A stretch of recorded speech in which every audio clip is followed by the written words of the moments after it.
মহান বিজয় দিবসে বীর শহীদদের স্মরণ করল জাতি। স্মৃতিসৌধে রাষ্ট্রপতি ও প্রধানমন্ত্রী শ্রদ্ধা। মুক্তিযুদ্ধ ও মানবতা বিরোধীদের ভোটে প্রত্যাখ্যানের অঙ্গীকার। বিজয় দিবসে নির্বাচনী প্রচারণায় মাঠে প্রার্থী সমর্থকরা। মুক্তিযুদ্ধের চেতনায় বাংলাদেশ গড়ার প্রত্যয়। সুষ্ঠু ভোটের প্রত্যাশা সিইসির। এবং ছদ্মবেশী মুক্তিযোদ্ধারা বিএনপি ও ঐক্যফ্রন্টের ব্যানারে এক হচ্ছে, মন্তব্য আওয়ামী লীগের। ক্ষমতাসীনদের দলের বিরুদ্ধে হামলা সহ অপপ্রচারের অভিযোগ ঐক্যফ্রন্টের।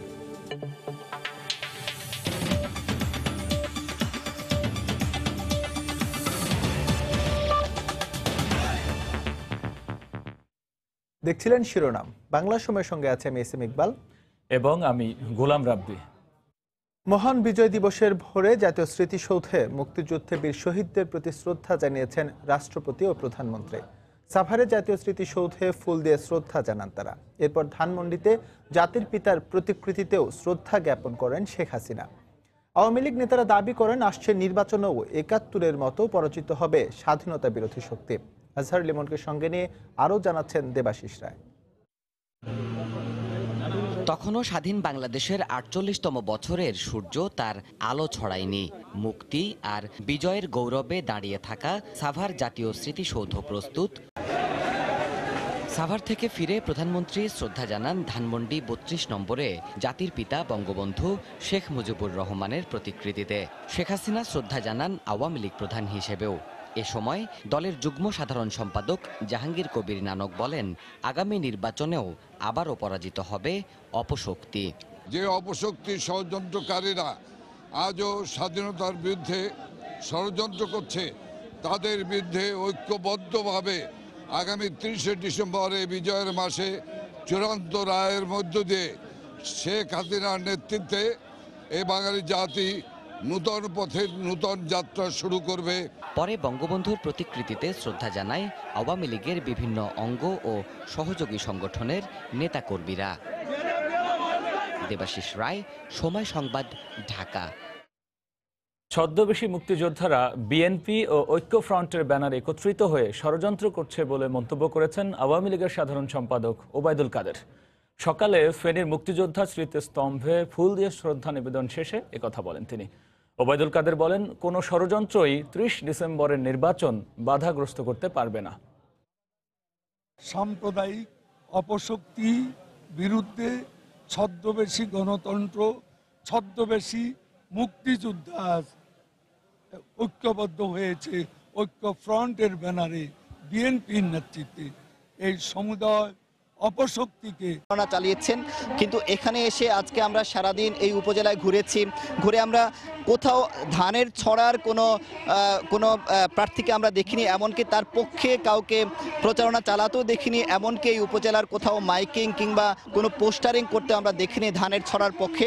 এর বিপরীতে আপনারা জানেন যে নৌকার প্রার্থী যিনি রয়েছেন শাহনেওয়াজ মিলাদ গাজী, তিনি এই উপজেলার পাড়া মহল্লা থেকে শুরু করে গ্রামে গঞ্জে তিনি চষে বেড়াচ্ছেন এবং মানুষের কাছে কাছে গিয়ে ভোট চাচ্ছেন।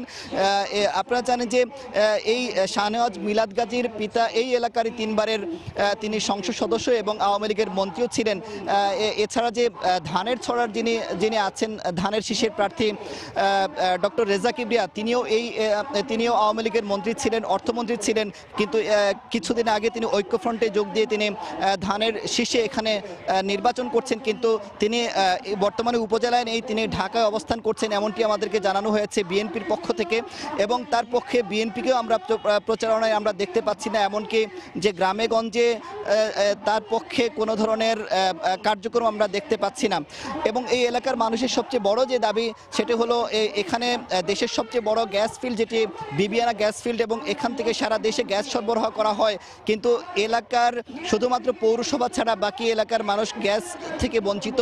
তারা দাবি জানাচ্ছেন যারা এবার তাদেরকে গ্যাসের প্রতিশ্রুতি যারা দিবেন তাদেরকেই তারা নির্বাচন নির্বাচিত করবেন। এবং আমরা মিলাদ গাজীর সঙ্গে কথা বলেছি, তিনিও বলেছেন যে এবার যদি তিনি নির্বাচিত হন তবে গ্রামে গঞ্জে তিনি গ্যাস পৌঁছে দিবেন। এবং এই এলাকায় বিদ্যুতেরও এখানে অনেক বিদ্যুৎ উৎপন্ন হয়, কিন্তু এবার বিদ্যুতের অনেক উন্নয়ন হয়েছে, কিন্তু এই উপজেলার অনেক গ্রামে এখনো বিদ্যুৎ পৌঁছেনি। এই এলাকার মানুষের সাথে কথা বলেছি, তারা বলেছেন তাদেরকে যারা বিদ্যুতের নিশ্চয়তা দিবে তাদেরকে এবার ভোট দিবেন। কিন্তু এলাকার মানুষের সঙ্গে আমরা কথা বলে যেমনটি জেনেছি, তারা বলেছেন তাদের কাছে নৌকা ছাড়া অন্য কেউ এখানে ভোট চাইতে আসছেন না, শুধুমাত্র নৌকার প্রার্থীকেই তারা দেখছেন। কিন্তু অন্যান্য প্রার্থীরা কি প্রতিশ্রুতি দেন সেটাও তারা দেখতে পাচ্ছেন না।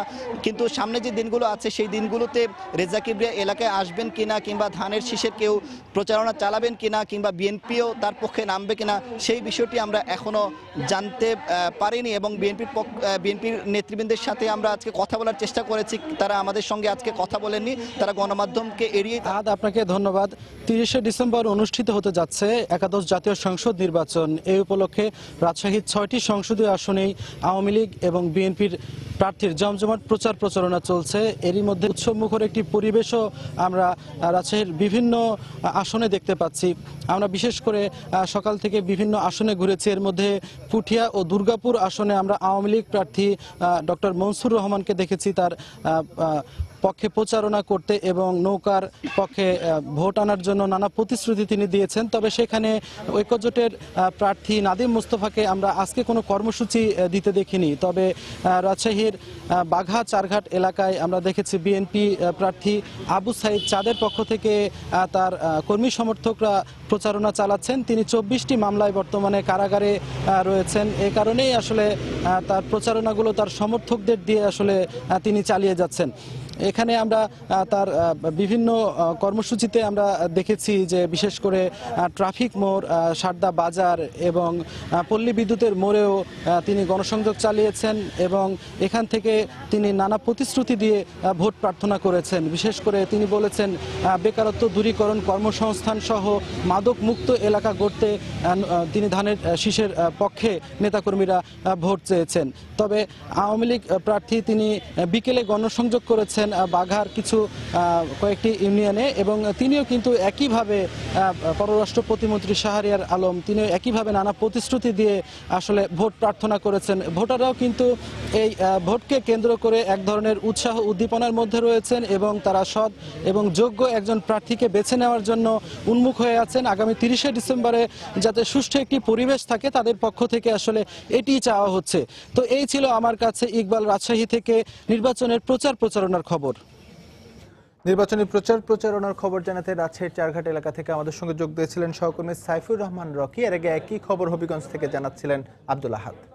ভোলায় আওয়ামী লীগ ও বিএনপি সমর্থকদের মধ্যে দফায় দফায় সংঘর্ষ হয়েছে। এতে আহত হয়েছেন অর্ধশতাধিক।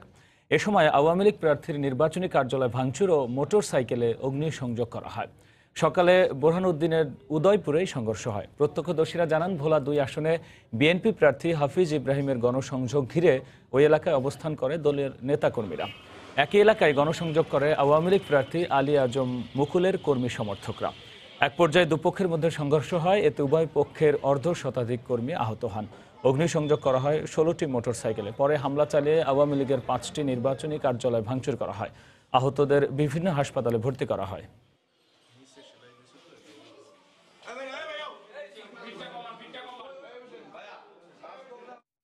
বাংলা সময়ে আরও থাকছে।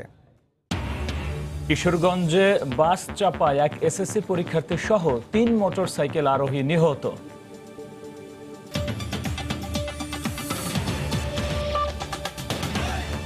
এবার ভোটের খবর।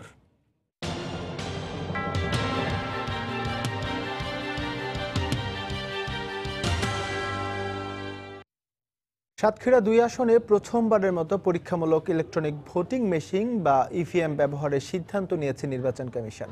তবে পূর্ব অভিজ্ঞতা না থাকায় ভোটারদের মধ্যে রয়েছে মিশ্র প্রতিক্রিয়া। ভোট গ্রহণের আগে প্রশিক্ষণের দাবি তাদের। এদিকে ইভিএম নিয়ে বিপরীতমুখী অবস্থানে রয়েছে বড় দল। আওয়ামী লীগ বলছে ইলেকট্রনিক ভোটিং মেশিনে সুষ্ঠু নির্বাচন সম্ভব, আর বিএনপির দাবি ডিজিটাল কারচুপির অংশ এটি। তবে রিটার্নিং কর্মকর্তা বলছেন উপযুক্ত প্রশিক্ষণ ও ভোটারদের সচেতনতা বাড়ানো গেলে ইভিএম পদ্ধতিতে সুষ্ঠু নির্বাচন সম্ভব। এই আসনে আওয়ামী লীগ, ঐক্যফ্রন্টের পক্ষে জামাত নেতা এবং জাতীয় পার্টির প্রার্থী প্রতিদ্বন্দ্বিতা করছেন। আসনটিতে ভোটার 3,56,000, এর মধ্যে অর্ধেকের বেশি নারী। ভোলায় ভয়াবহ আগুনে পুড়ে গেছে 15টি দোকান। দুপুরে শহরের জিয়া মার্কেট সংলগ্ন সুতাপট্টিতে এই অগ্নিকাণ্ডের ঘটনা ঘটে।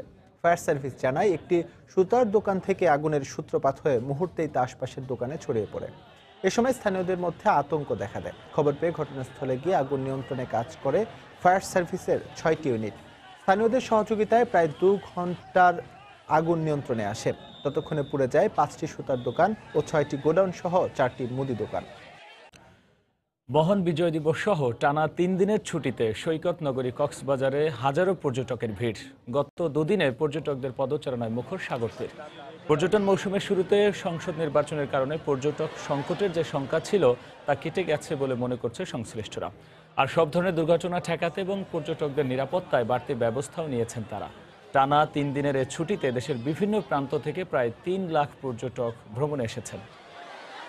এ পর্যায়ে বাংলা সময়ের শীর্ষ সংবাদ জানিয়ে দেব আরেকবার।